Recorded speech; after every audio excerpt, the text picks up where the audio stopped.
Huh? Oh my goodness, I must have fallen asleep for 14 months out of pure stress and tired. You guys want to talk about Mario Kart?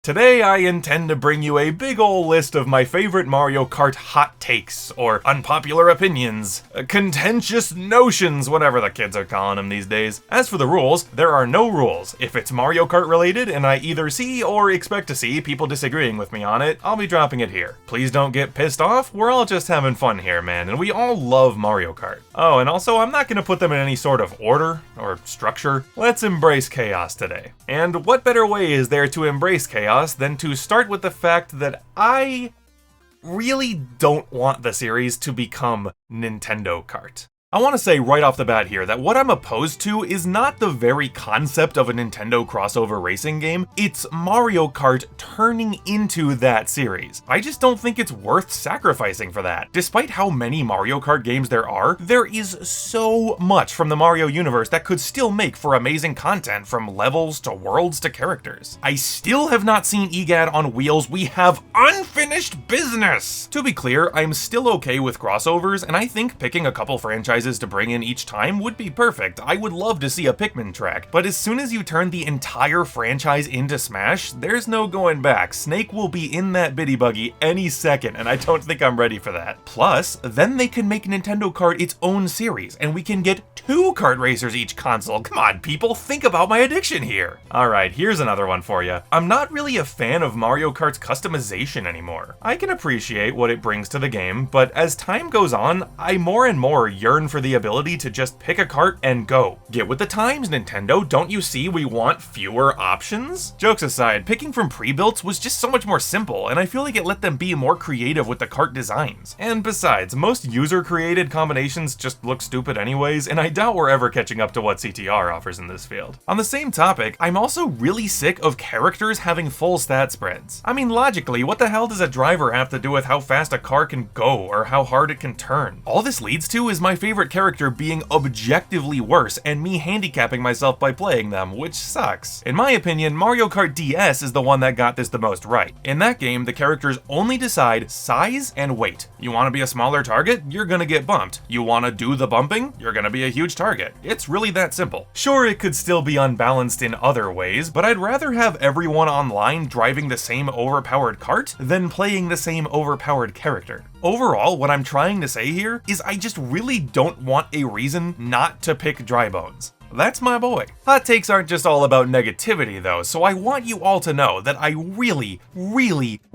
do not understand the hate for Bone Dry Dunes. I get that people don't like desert tracks in general, I really do, but as far as they go, is this not the best we've ever had? Not only is the aesthetic just cool, with giant skeletons protruding from the sand and pirate ships sailing along the sides, but I think it's one of the most satisfying tracks to drive in all of Mario Kart 8. Every single turn leads smoothly into the next one, and angling yourself just right to charge up a huge mini turbo feels so good. It blows my mind that people have actively made this the poster child for bad tracks when, quite honestly, I could probably give you a list of fan favorites that I don't like as much. That's why I find this so shocking. To me, it's not just good, it's great. And it's not even the only Mario Kart 8 newbie I have to go to bat for, because if I'm being real, Ice Outpost is pretty sweet too. I do at least understand this one a little more, since it is arguably too naturey to be a set piece track and too set piecey to be a nature track, but at the end of the day, no track with 3 shortcuts is let alone one that looks this damn beautiful, snow lightly falling on this shimmering monument of the Toad Polar Expedition's creation. And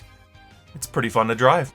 So, checkmate, Ice Outpost hating guy I just made up. With all that being said though, man, I hate stupid ass Boston building. You people are out here tearing bone dry a new hole and then shilling for this? Not only is the titular Luigi's mansion itself not the least bit exciting, but it lasts less time than I do in bed. You blink and this shit's gone, leaving you with a decent but just as short graveyard section, as well as this yucky, awful mud part where the physics suck, the aesthetic is mid, and the entire finale of the track takes place. The single U-turn mansion was bad enough as is, but going out like this is just next level awful. Plus, in the modern iterations of this track, they don't even have the portrait ghosts anymore. They're just replaced with normal boos, and as much as I like the effect of them trying to burst out, removing references to the source material is just, ugh.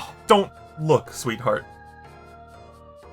Just don't look. I know I'm not the biggest Luigi's Mansion fan in the world, but come on, you can do so much with this theme, and the series deserves more than getting solely represented by this garbage track. Speaking of overdue respect, Super Mario Kart, man. It's understandable that people aren't as fond of returning to the 2D entries, and yeah, the cheating AI can get pretty annoying, but come on, it's still a fun-ass game, right? I feel like I should probably have a more convincing argument. I don't, though. Super Mario Kart tracks, on the other hand, are definitely underappreciated. But wait, they're so flat and basic. Well, so are half the women I approach at the bar. That doesn't stop them from being hot! While they do frequently lack exciting set pieces and such, SNES tracks are almost always a blast to drive, because a cool layout was just about all they had to focus on when making them. And now that 8 Deluxe players are able to see what Tor pulled off with SNES Bowser Castle 3, I think it's safe to say that these tracks can absolutely bang and feel that much more exciting even with nothing but simple elevation changes. Now this is one hot take I am genuinely super interested in the reaction to, because I have no clue how normal people feel about this.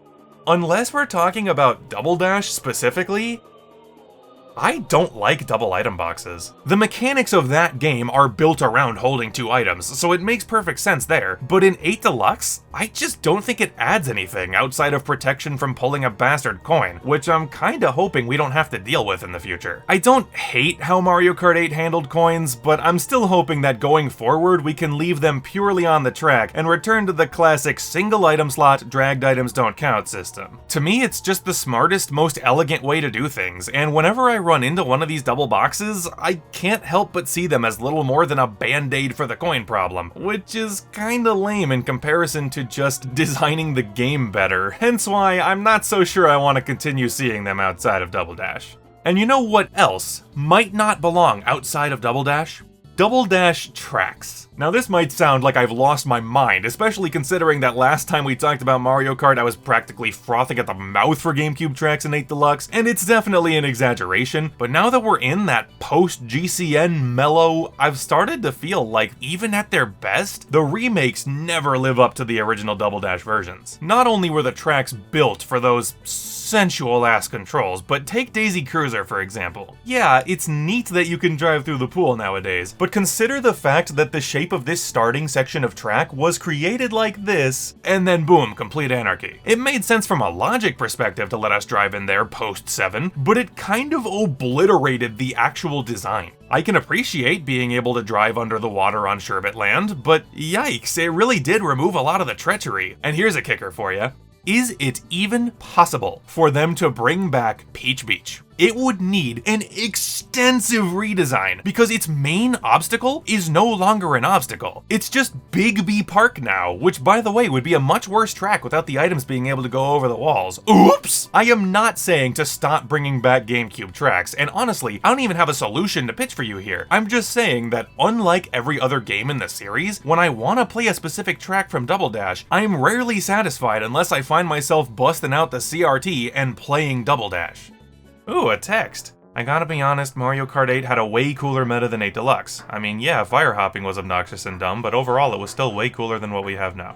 Oh wait, that was me, I said that. Allow me some clarity. This opinion is not backed by some deep love for Morton and the Cyber Slicks. It's mostly supported by how stupid the rollers look. I know not everybody cares about the meta of Mario Kart, and you really shouldn't let anything stop you from playing what sounds like fun, but I cannot stand the idea that I am handicapping myself, and that feeling is just kind of inevitable in 8 Deluxe. You want to drive the sweet Formula 1 looking speedster? Too bad. The meta is Cat Cruiser. You want to drive a sick looking bike? Well, there's no wheelie, so have fun just having awkward-ass controls and bad camera angles for no reason. You want to drive the awesome-looking, iconic B-Dasher from the box art of Mario Kart DS. Sucks to be you, it's teddy bear time. The way they distributed stats here is so nonsensical that certain karts, namely those with good top speed, do not stand a chance. There is genuinely no character that can fix how objectively terrible they are. And that's rough, right? But the wheels are on another level, dude. These slicks in 8 Deluxe are notable for giving you 4 top speed on the ground and 4 top speed for anti-gravity. The rollers are notable for giving you 4 traction, 4 ground handling, 4 water handling, 4 air handling, 4 anti-grav handling, 6 acceleration, 6 mini turbo, and as if all that wasn't bullshit enough, 3 top speed for water and air. This is unbalanced to a degree I can't even believe made it to shelves. There is virtually no reason you should be using other wheels in this game literally ever, and they are just so stupid looking. I don't know if hating these things is a hot take, but it shouldn't be. They are at the top of the board.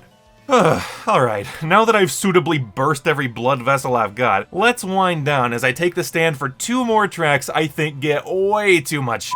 3DS Bowser's Castle and Wii U Rainbow Road. The former is maybe the most unpopular 3D Bowser's Castle, thanks in large part to its water section, lack of set pieces, and short race time, while the latter is easily the least popular Rainbow Road of all time, predominantly because of the integration of the space station and underwhelming usage of anti-gravity. To make my stance obvious, these are not my favorite versions of these tracks. In fact, neither of them are even close, but I do still like them because as good as, for example, Double Dash and Wii's are, how many more times can we do this? We all enjoy the tradition of Mario Kart games having Bowser's Castle and Rainbow Road, but this consistent tradition makes the tracks part of that tradition consistently consistent. Bowser's Castle in particular has really struggled to do anything but what's on the tin, and I mean, Christ, we'd already done the giant Bowser statue idea twice by that point with another on the way, so I can't get mad at them for trying to do something new, especially in the game that introduced underwater driving in the first place. I think if they brought this one back, all I'd want them to do is add some sort of cool set piece around the spiral at the end, and maybe make the underwater section also an anti-gravity section. If you bent the track around the lava pillars, that would be so much cooler than just driving around them. And as for the complaints against Rainbow Road, I don't really know what more people think anti-gravity could have done here. Isn't the entire cool factor of anti-gravity the fact that there is a ground that we're no longer bound to? It floats in space, guys. I don't even know what makes one section anti-gravity and another not. And as far as the space station goes, I don't know. Again, at least it's something new. At least it differentiates it from all the other versions of this track. I don't usually pitch you highly specific ideas for my favorite series because I like to save them for potential full discussions about those ideas, but you want to know my idea for what these tracks should do in Mario Kart 10? Well, you see guys, when a racetrack and a racetrack love each other very much, they just That's right, I say they should bang. I mean, why not, right? I think that would be a pretty cool way to celebrate the 10th game. Let's get one track featuring a dilapidated castle floating in space with rainbows exploding out the sides. Do some wacky shit with lava flow and have it just floating past you in space's lack of gravity. Take the best of what both these tracks can do and make one show-stopping masterpiece. Oh man, that could even be the gimmick of the whole game. Tracks themed around mashing 2 polarized ideas together. Maybe even some mashups causing the tracks to change in between laps. The point of all of this was to say that I'm not going to come down on them for trying to spruce up what's arguably the most stale aspect of Mario Kart today. And while my lunatic ideas might not be completely necessary, I kinda think something like what these tracks did is. Now I don't know about you, but that feels to me like a pretty good place to call it a day. This is one of those topics I can definitely hit again, so perhaps it won't be all that long before we're right back here. And you'll have to wait till then to find out that I don't really care about Waluigi Pinball. Damn it. If you have any scorching opinions like mine, I really hope you share them, especially the positive ones. I am brave enough to say that we need more people willing to stand up for Ice Ice Outpost, and the fact that everyone can find their own unique things to love, to me, is the beauty of a truly great video game series. I mean, damn, some of you probably have some interesting stuff to say about battle mode, huh? Evidently it's never coming from me, so belt it out. And at the end of the day, if there's one single thing that every rational Mario Kart fan can agree on, it's that CTR is way better. Got 'em!